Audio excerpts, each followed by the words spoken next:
second now, guys, the sky is going to fall in because Australia, we're getting a carbon tax! Pathetic. Only an ABC audience would clap a new tax. Yeah. And we have to train them to do it. You've got to admire Julia Gillard, though. I mean, she has been very determined to get these laws through, and she's prevailed over weak, backflipping politicians, idiots who want more useless talk, and unprincipled liars who'll say anything to get elected. Yeah, great tenacity. It's been one hell of a ride to get to this point, and a hard one for the government to get the balance right on. I mean, at the very start of the debate, Labor's position was this. Climate change is the great moral challenge of our generation. And now, on the government's Clean Energy Future website, they lead with this.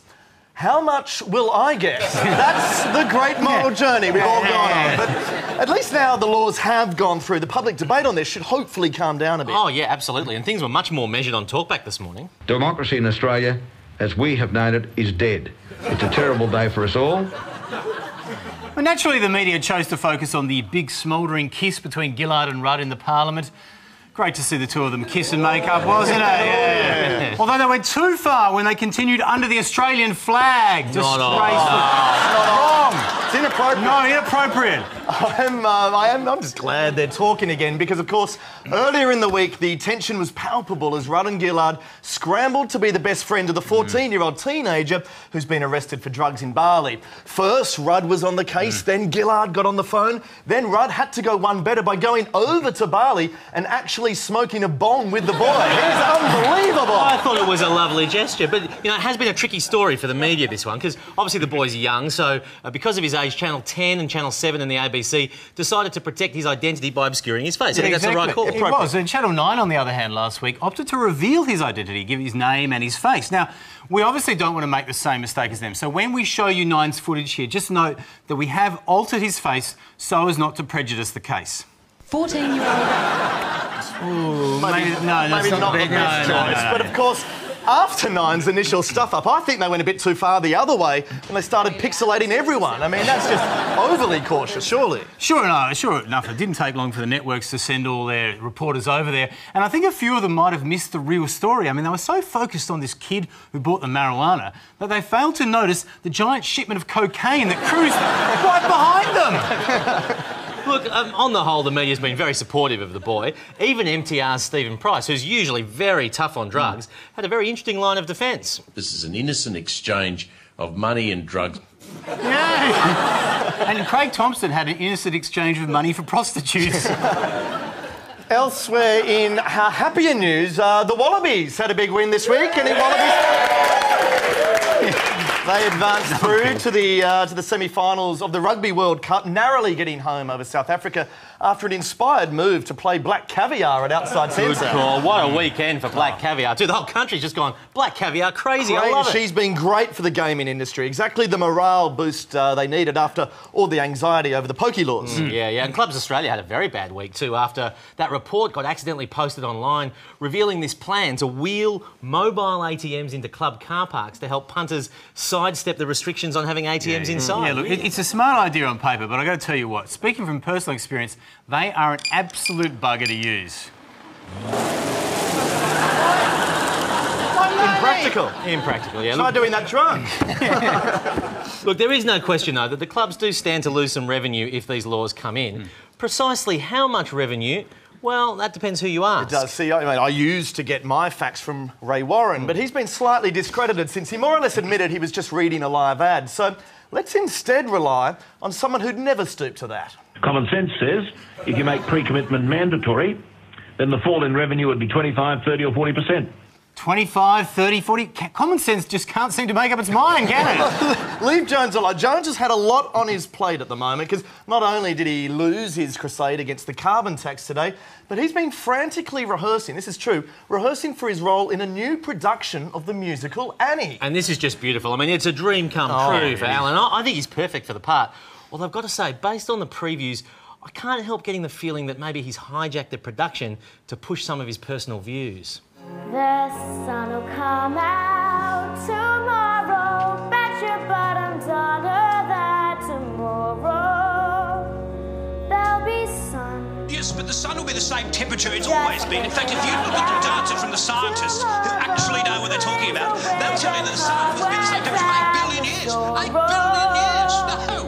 Till there's none. When I'm stuck with a day that's grey and lonely. If the day's grey, it means the Earth's cooling, not warming. I think you missed that, Annie. Annie liar!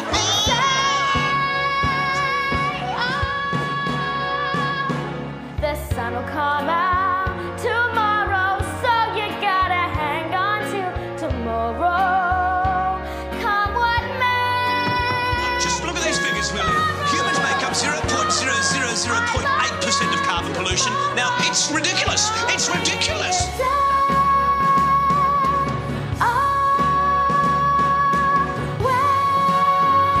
Try Optus today. Truly fabulous. Bundle your internet, mobile and home phone all together in one handy-dandy service. There's a woman backstage from the Sydney Morning Herald who insists on getting a payment for this. I mean, absolutely unbelievable. There she is. I think that people who don't like what's on the ABC should turn to Channel 9.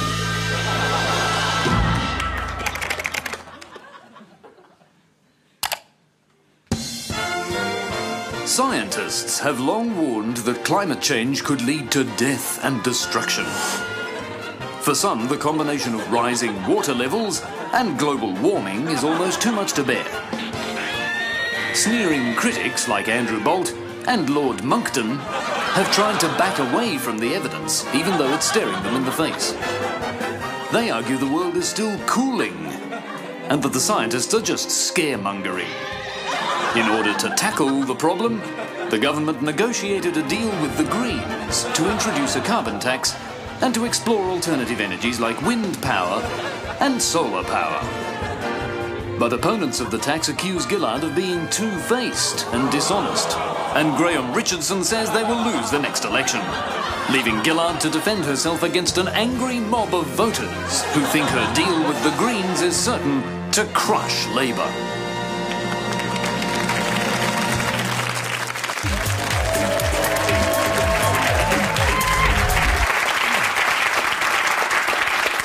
Welcome to Inside the Wheel, where we delve into the details of a single story. And this week we're looking at the coverage of the carbon tax debate. Yeah, it's been a beauty, hasn't it? Set up perfectly at the last election, I thought, between two mighty foes, one in favour of the tax. If you want to put a price on carbon, why not just do it with a simple tax? And one passionately opposed to the tax. There will be no carbon tax under the government I lead. And yes, that's the one big abuse of that clever mistake.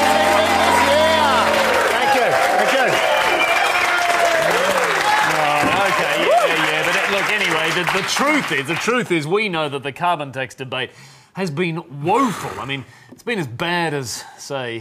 One by one, they will be fired. Please explain. Celebrity Apprentice.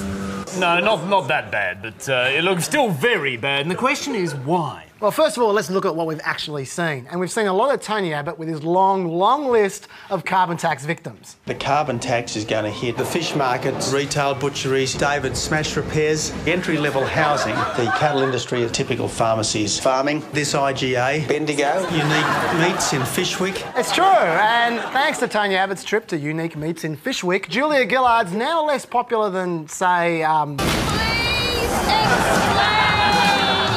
Celebrity Apprentice. No, not that unpopular, but very unpopular. And Labor types like Stephen Conroy have pinned it on the media, accusing News Limited of biased coverage. I think the Daily Telegraph is probably the worst of the examples at the moment. No. Conroy wasn't nearly as dismissive of News Limited as Karl Stefanovic was when he interviewed Abbott. I think Rupert runs a lot of newspapers. There's some very good newspapers. So do other people. Ouch! I think Karl is wrong. He's wrong. The Telegraph has been very insightful about the carbon tax. I mean, like when Julia Gillard, right, kept saying she was going to wear out her shoe leather. Remember that?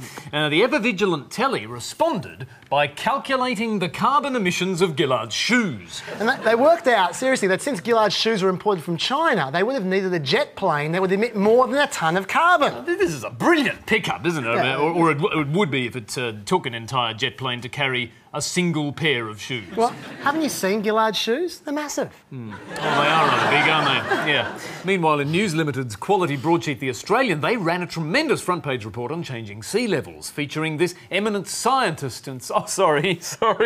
Did I say eminent scientist? Sorry, I meant dude who swims.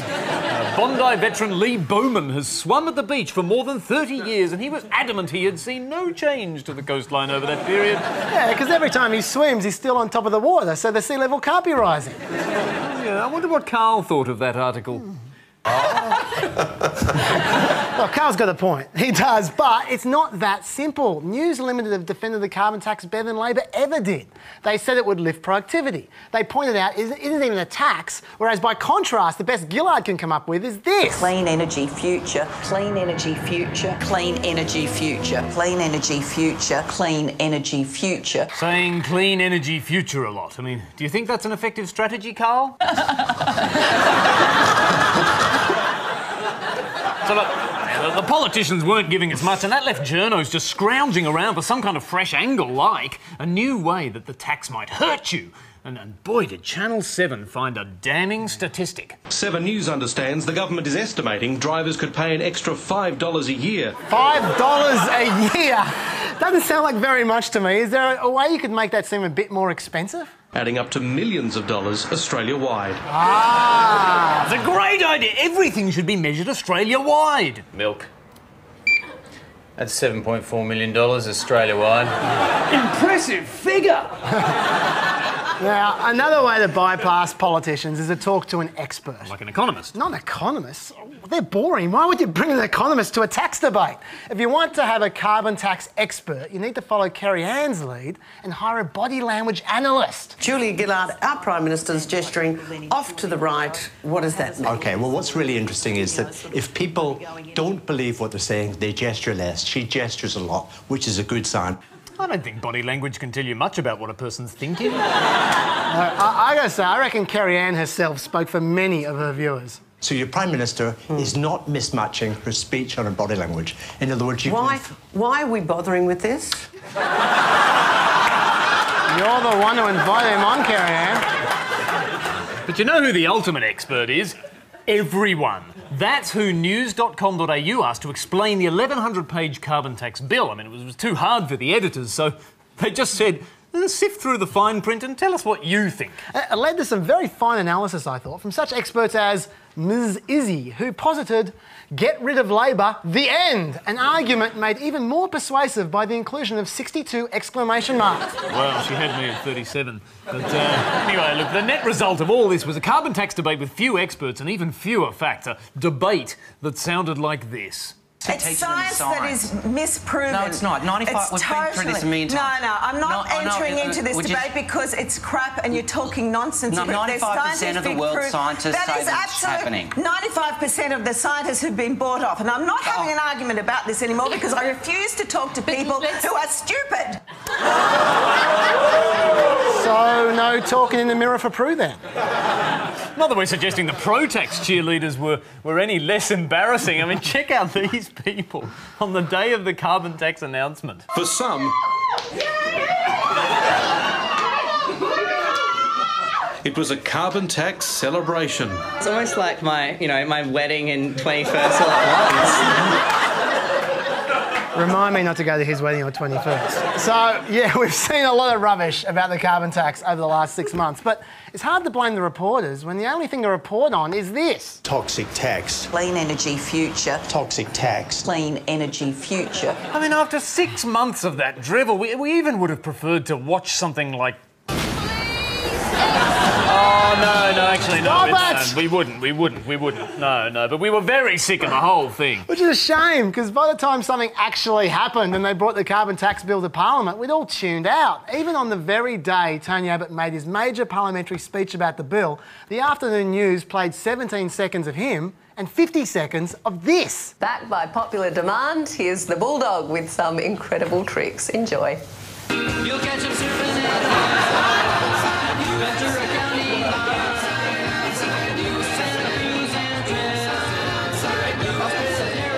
And that's too depressing for even Karl to laugh at.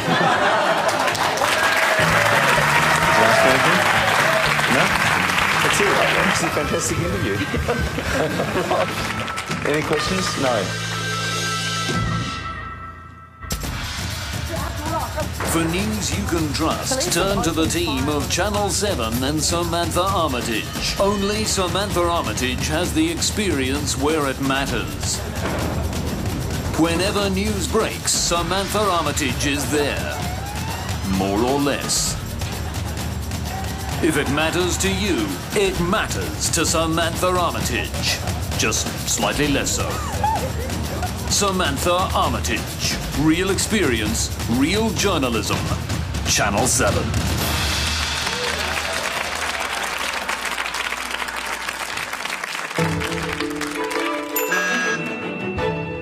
As a newsreader, you'll often be presenting beside the sports desk, and when you hand over to them, you'll require the gentle art of banter. I'm Alfred Ken with sport. Good evening. Good evening, Pete. Not for this fellow, Pete. Banter's best when it's natural and doesn't get in the way. It can be good or bad. Here's an example of some good banter. Over to Tim Parsons now with sport. And Tim, how was your weekend? Oh, beautiful weather, wasn't it? Fantastic. Good weekend for Essendon too. Had a big win yesterday. This banter, on the other hand, is bad. Sport now. And Tim, how was your weekend? Pardon? How was your weekend? Sorry, what? How was your weekend? Have I weakened? No. How was your weekend? Have I weakened? No. How? Oh, yeah. How was your weekend? Lovely, thanks. Good banter? How was your weekend? Oh, it's awful. Drank myself unconscious, woke up with some bloke's cock up my ass. Oh! Bad banter. And that's banter.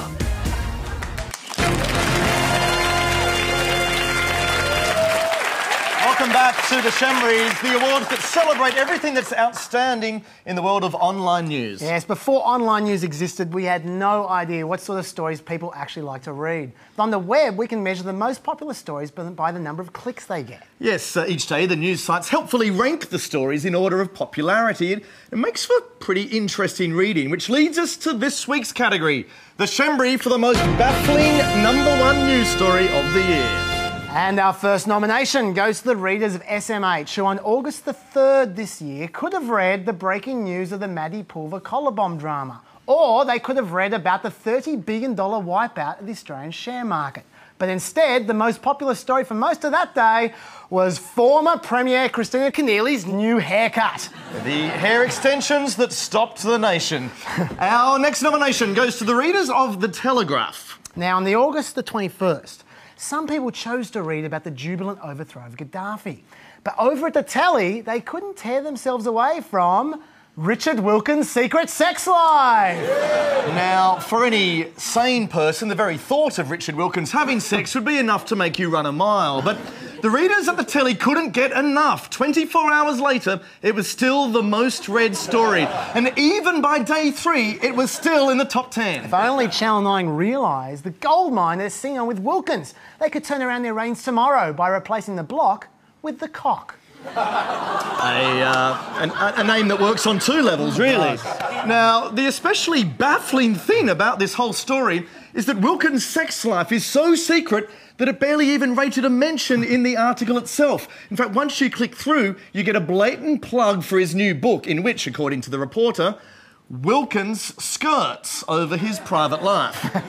Wilkins would have had the Chambry in the bag until this week, when the readers of the telly outdid themselves by completely rewriting the rule book on what we call news. Yes, on the day the world lost one of the most important figures of our time, Steve Jobs, a man who the Telegraph itself said had changed the world, comparing him to God. No, that wasn't deemed newsworthy by the telly readers. No, they were far more interested in the story of the mystery fart on US version of Dancing with the Stars. This story romped home for the #1 spot, while the death of Steve Jobs was right back at #7. Proving that no matter how great a genius you are in life, you'll always be trumped by a fart. And just because we all know you're desperate to see the fart in question... I saw them several times during the dance and they were smiling so big. That was it. That was the fart. And so the same great profession that gave us Woodward and Bernstein is suddenly chasing the story, who farted? And they were quick to update us too whenever there was a breaking new lead in the story, such as this pithy headline. HLN TV host Nancy Grace named by TMZ as the person who audibly farted on US ABC TV's version of Dancing with the Stars. It just sings off the page, doesn't it? It does. So for this week's Shembury, congratulations to Telegraph!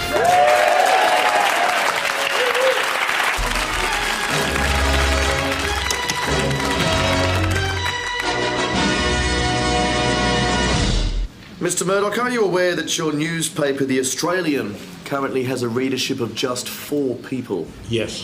Which means that even the staff who actually work for the paper can't bring themselves to read it. Please, I can address these in some detail. No, The Australian is your father's vanity project. I want him to answer. I mean, why would you hire a columnist as pompous and unreadable as Philip Adams? Well, because I was asked to. Who by? By Adams himself? Yes. And do you agree that Adams helped trigger the paper's decline with his self-absorbed waffle? Oh, he did indeed. And what about these rumours, Mr. Murdoch, that you don't think the paper is pro-Abbott enough? Is it true you've hired Tony Abbott himself to take over as editor? We've made no decision on that. There's no decision on that. If he does take over, can you at least promise that he won't ever make Bronwyn Bishop one of his page 3 girls? Absolutely.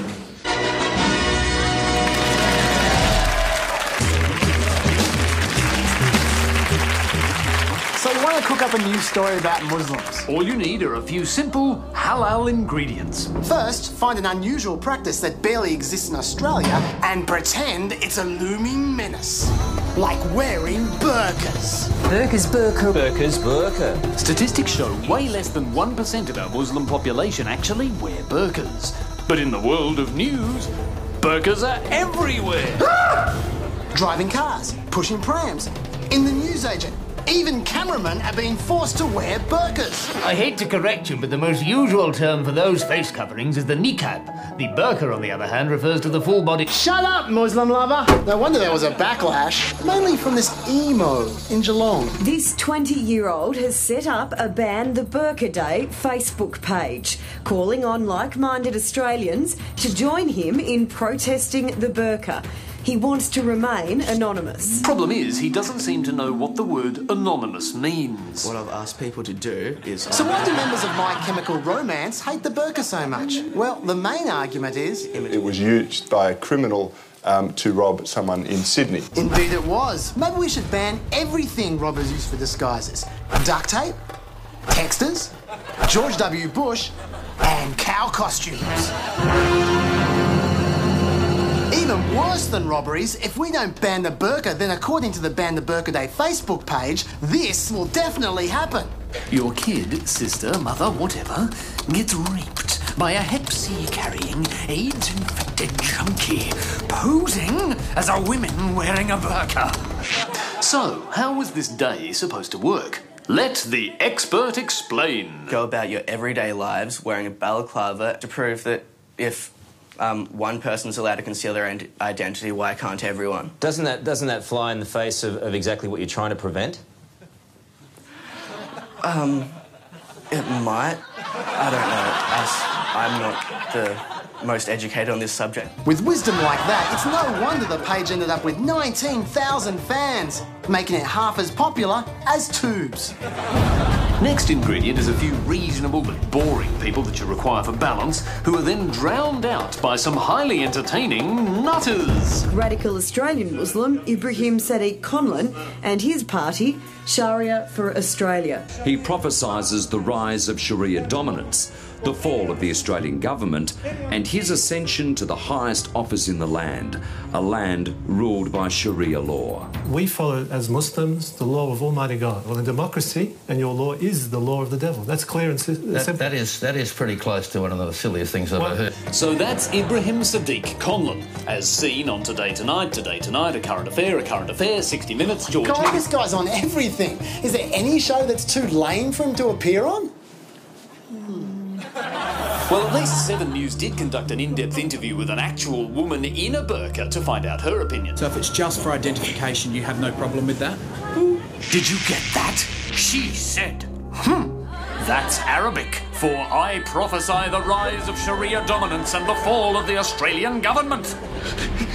Naturally, after all this, there were fears Ban the Burqa Day would provoke hysteria, as bad as the Cronulla riots. Thousands of Facebook followers planning rallies to ban the burqa. On Monday, we're asking people to cover their face. I feel much safer knowing that guy's protecting us. Right about now, you might be thinking to yourself, I don't actually remember Ban the Burqa Day. Wouldn't I remember a national day of Cronulla-style hysteria? Well, the reason it may have escaped your notice is that the news didn't report the rallies in the capital cities. But the news did manage to tell us how many proud Aussies attended the rally in the organisers' town of Geelong.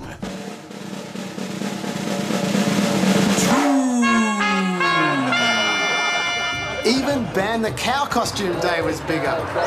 Which leads us to the final ingredient for your Muslim news story. It needs to be a gigantic pile of arse. I'm Alice Cooper. Welcome to my nightmare. I'm here with Angela Bishop.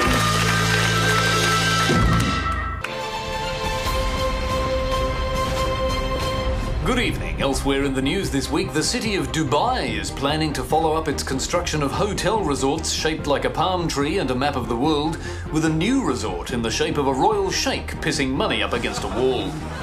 Doctors in Germany have carried out what's believed to be the world's first ear transplant. Helmut Muller has been waiting for a compatible ear for nearly 8 years and couldn't believe his luck when an unlikely donor came forward. Doctors and patient alike say they couldn't be happier with the outcome. And could self-immolation lead to a longer, healthier life? No. And that's the news in brief for this week. There's a battle going on in our political reporting, and the stakes are getting higher. Tony Abbott is communicating to us with subtle visual messages. It'll bring down the shutters on the Australian steel industry. The carbon tax is going to shovel jobs offshore. But while Abbott is doing all the legwork, reporters are working hard on their own delivery, stealing Abbott's love of puns. Lifting the wool from people's eyes? Hold on to your hats. Tony Abbott's not just galloping ahead in the polls. Tony Abbott is fueling the anger. He's riding the government hard. And stepping up the pressure. That's not the only hammering Tony Abbott got from the government. Tony Abbott, though, is turning up the heat. The blades have come out.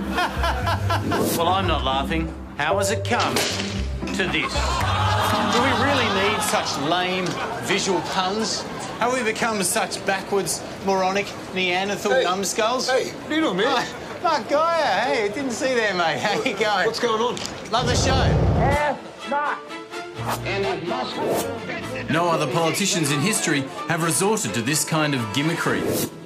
Was this how Winston Churchill uttered his famous wartime words? We shall fight on the beaches. Or for that matter, Martin Luther King. Tony Abbott has to be saved from himself. We will determine who comes to our country and the circumstances under which they come. No! So please, stop peddling this shit, Tony. Otherwise, I'm going to cut you up. You stupid moron. Right, now you're pissing me off.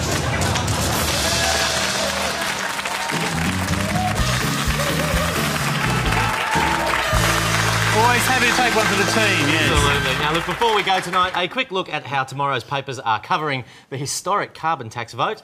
The Australian, nice and to the point as always. The Hobart Mercury's going with Bob Brown finally achieved something. And the Telegraph website's leading with TV fart mystery deepens. Could there have been a second fart? Oh, a farter on the hill. I know which one I'll be clicking. Now, remember, if you ever miss an episode, you can always catch up online through iView or by visiting our website at abc.net.au/Hamster Wheel. Where you can also find out where Horace was hiding tonight and leave tip-offs for us based on things you've seen in the media. Thanks so much for watching, and until we next step inside the cage, thank you and goodbye.